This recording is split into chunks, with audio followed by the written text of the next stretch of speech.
আসসালামু আলাইকুম। আশা করি আপনারা সকলে অনেক অনেক বেশি ভালো আছেন। গণপ্রজাতন্ত্রী বাংলাদেশ সরকার স্বাস্থ্য ও পরিবার কল্যাণ মন্ত্রণালয় স্বাস্থ্য, শিক্ষা ও পরিবার কল্যাণ বিভাগে সম্পূর্ণ নতুনভাবে আরও একটি সরকারি চাকরির সার্কুলার প্রকাশ করা হয়েছে।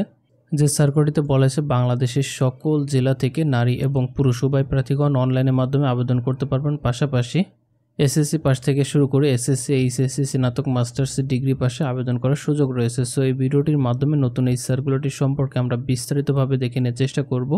কিভাবে আবেদন করতে হবে, আবেদন করার জন্য কী কী প্রয়োজন হবে, কবে থেকে আবেদন করা শুরু হবে এবং কবে শেষ হবে, সম্পূর্ণ প্রসেসিংটা আমরা এই ভিডিওটির মাধ্যমে দেখে নেওয়ার চেষ্টা করব। আশা করি সম্পূর্ণ ভিডিওটি ধৈর্য সহকারে দেখলে সার্কুলারটি সম্পর্কে জানতে পারবেন এবং বুঝতে পারবেন।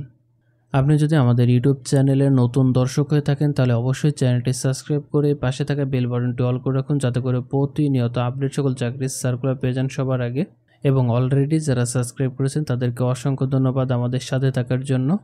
যেমনটি সার্কুলারের ভিতরে উল্লেখ করা রয়েছে, গণপ্রজাতন্ত্রী বাংলাদেশ সরকার স্বাস্থ্য ও পরিবার কল্যাণ মন্ত্রণালয় স্বাস্থ্য, শিক্ষা ও পরিবার কল্যাণ বিভাগ জাতীয় জনসংখ্যা গবেষণা ও প্রশিক্ষণ ইনস্টিটিউটের সম্পূর্ণ নতুন একটি সার্কুলার এখানে উল্লেখ করা রয়েছে। আপনাদের বোঝার সুবিধার্থে দেখতেই পাচ্ছেন আমি মূল সার্কুলারটি ওপেন করে রেখেছি। সার্কুলারটিতে কী বলা হয়েছে এবং কোন কোন পদে কতজন লোককে নিয়োগ দেবে আমরা একটু দেখে নেওয়ার চেষ্টা করব। যেমনটি দেখেছিলাম সার্কুলারটির ভিতরে টোটাল 4টি পদ ক্যাটাগরি রয়েছে।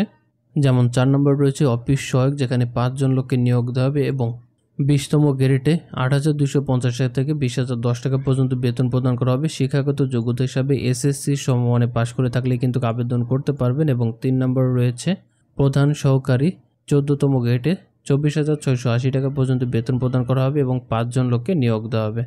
শিক্ষাগত যোগ্যতা হিসাবে স্বীকৃত কোনো বিশ্ববিদ্যালয় হইতে 2য় শ্রেণী বা সমানের সিজিপিএতে স্নাতক ডিগ্রি কমপ্লিট করা থাকতে হবে এবং কম্পিউটার পরিচালনার দক্ষতা থাকলেই আবেদন করতে পারবেন।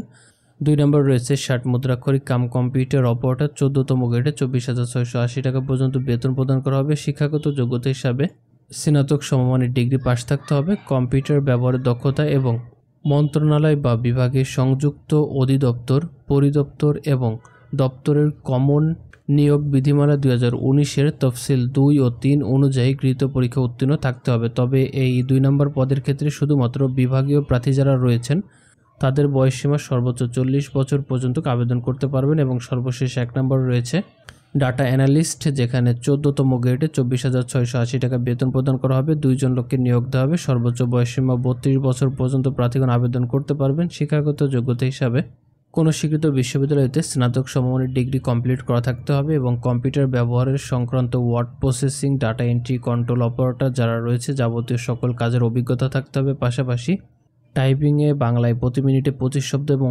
ইংরেজিতে 30 শব্দ লেখার এক্সপার্ট থাকতে হবে। এবং এখানে উল্লেখ করা হয়েছে, দেখতে পাচ্ছেন, বাংলাদেশের সকল জেলা থেকে নারী এবং পুরুষ উভয় প্রার্থীগণ এই সার্কুলারটির ক্ষেত্রে আবেদন করতে পারবেন।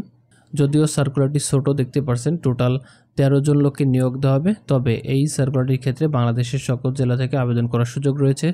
সো আমরা এখন দেখে নিব সার্কুলারটির ক্ষেত্রে আবেদন করার জন্য আমাদের বয়সটি কিভাবে হিসাব করা হবে। যেমন এখানে উল্লেখ করা রয়েছে 1 মে 2025 তারিখ অনুযায়ী মিনিমাম 18 থেকে সর্বোচ্চ 32 বছর বয়সের ভিতর হলে কিন্তু আবেদন করতে পারবেন। আপনার জন্ম তারিখ থেকে শুরু করে 1 মে 2025 তারিখের ভিতরে যদি 18 থেকে সর্বোচ্চ 32 বছর বয়সের মধ্য হয়ে থাকে তাহলে কিন্তু আপনি আবেদন করতে পারবেন।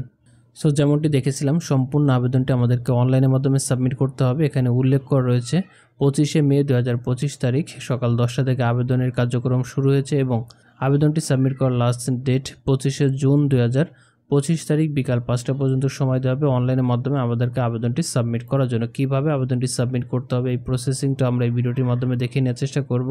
অনলাইনের মাধ্যমে আবেদনটি সাবমিট করার জন্য আমাদেরকে প্রথমত এই পেজটিতে আসতে হবে। এখানে আসার জন্য আপনি চলে যাবেন আমাদের ভিডিও ডিসক্রিপশন বক্সে, সেখানে লিঙ্ক দেওয়া রয়েছে, ওই লিঙ্কে ক্লিক করে খুব সহজে আপনি এখানে চলে আসতে পারবেন।